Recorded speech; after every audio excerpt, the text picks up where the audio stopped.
میرا نام حافظ تاسم محمود ہے. میں ادارہ ملت اسکول اینڈ کالج میں زیر تعلیم ہوں. میں جماعت دہم کا طالب علم میڈیا سوسائٹی کا صدر ہوں. آج میں دیگر صدور کے ہمراہ جناب کمشنر گجرانوالہ محمد غلام فرید صاحب کے دفتر میں موجود ہوں. آئیے ہم ان سے بات کرتے ہیں. السلام علیکم سر. وعلیکم السلام. سر پہلے تو بہت شکریہ, آپ نے اپنے قیمتی وقت میں سے ہمیں وقت دیا. ہمیں آپ سے مل کر بہت خوشی ہوئی. سر میرا لائک وائز مجھے بھی بہت خوشی ہوئی. تھینک یو مجھے سر. زیادہ ہوئی آپ سے. سر میرا آپ سے سوال ہے کہ کمشنر بننے کے لیے کتنی ایفرٹ کی, کس قسم کی اسٹڈی کی ضرورت ہوتی ہے اس کی؟ تھینک یو بیٹے. کمشنر بننے کے لیے آپ کو پہلے تو کوئی ڈائریکٹ تو کمشنر بنتے نہیں. وہ تو کمشنر آپ گریڈ 20 میں جا کے, جس کا مطلب ہے کہ اراؤنڈ 20 ایئرز یا ایٹ لیسٹ 17-18 ایئرس رکھتے ہیں پروموشن ہونے کے بعد. لیکن یہ کہ کمشنر بن سکیں آپ, تو اس کے لیے آپ CSS کرتے ہیں.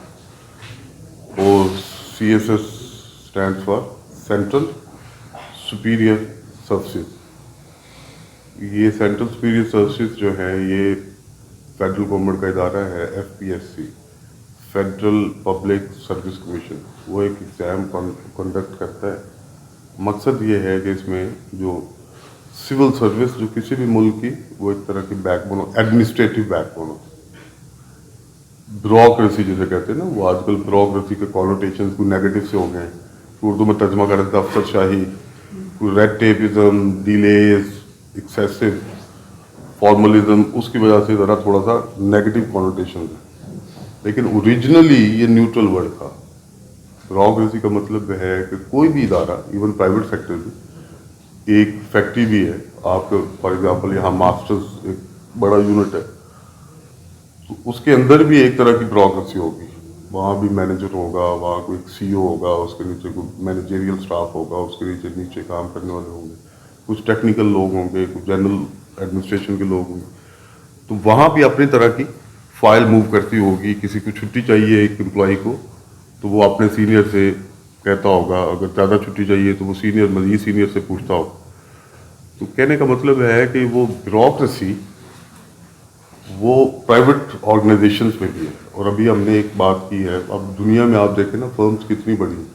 جنرل موٹر سے لے کے آپ ایلن مسک کی اگر بات کریں, اس کی ٹیسلا کی, خود یہ فیس بک, سوشل میڈیا کی مختلف فرمز جو ہے, تو بیوروکریسی ہوتی ہے. لیکن اسی طرح گورنمنٹ چلانے کے لیے اسٹیٹ اور گورنمنٹ کا جو نظام ہے, وہ جو سول سروس کے ذریعے جو اس کی ایگزیکٹو پوری برانچ ہے. کتنی برانچیں ہوتی ہیں گورنمنٹ کی؟ کانسٹیٹیوشن میں ہمارے کتنے آرگنز ہیں گورنمنٹ کے؟ یا اسٹیٹ کے, بلکہ to be more precise, any one? ہمارا جو آئین ہے 1973 کا, اور اسی طرح باقی دنیا میں بھی ہے, امریکہ میں بھی ایسے ہی ہے. کون سے 3 میجر؟ ایک ہوگی پارلیمنٹ, جس کا ہیڈ وزیر اعظم الٹیمیٹلی, ایگزیکٹو اس نے ملک چلانا ہے. دوسری جوڈیشری, اور تیسرا کیا؟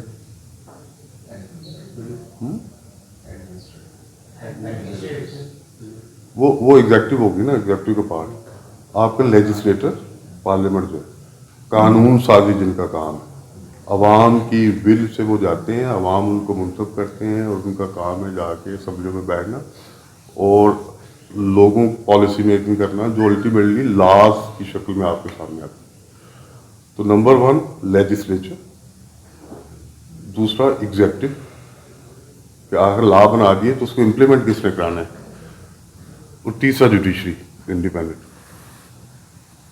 اب فوج بھی اسی طرح جیسے ایگزیکٹو کا ہی پارٹ ہے, تو وہ جو قوانین پہ امپلیمنٹ کرنا ہے وہ سول سروس میں کرنا ہو.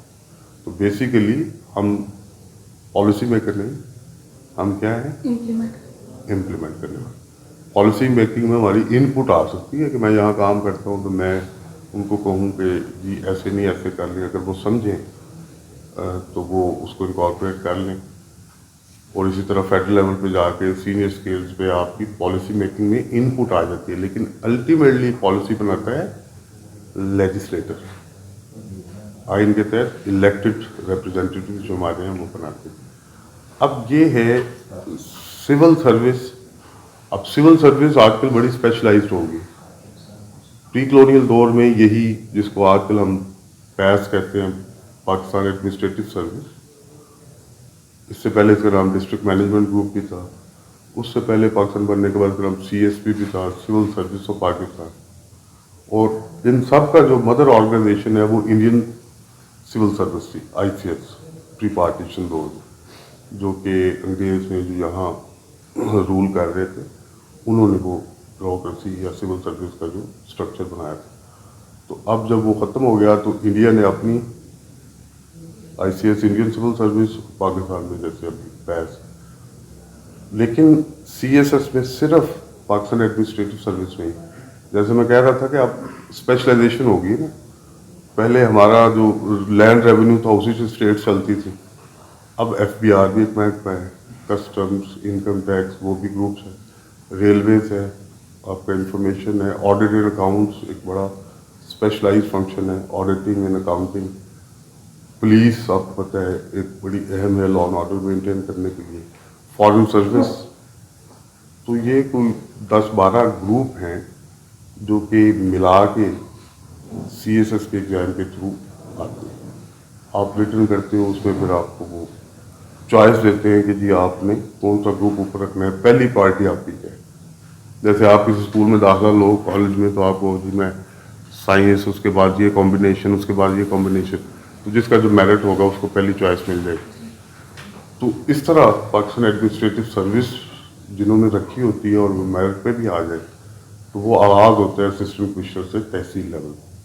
اگر آپ کو کچھ آئیڈیا ہے ہمارے ایڈمنسٹریٹو اسٹرکچر کا, تو آپ کو پتہ ہے ایک ہمارا ملک ہے, پھر اس کے صوبے ہیں, صوبوں کے اندر پھر ڈویژنس ہیں, جس میں گجرانوالہ ایک ڈویژن ہے, ڈویژن کے اندر ضلع ہیں.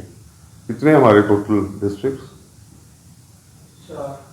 پنجاب کے ڈسٹرکٹس, پروونسز کی بات نہیں کر رہے بیٹے. Any idea? ڈسٹرکٹس صوبہ پنجاب کی صرف بات کر رہے ہیں. 36 تو پچھلے دن تک تھے, وزیر آباد 37, ابھی اور بن گیا 4.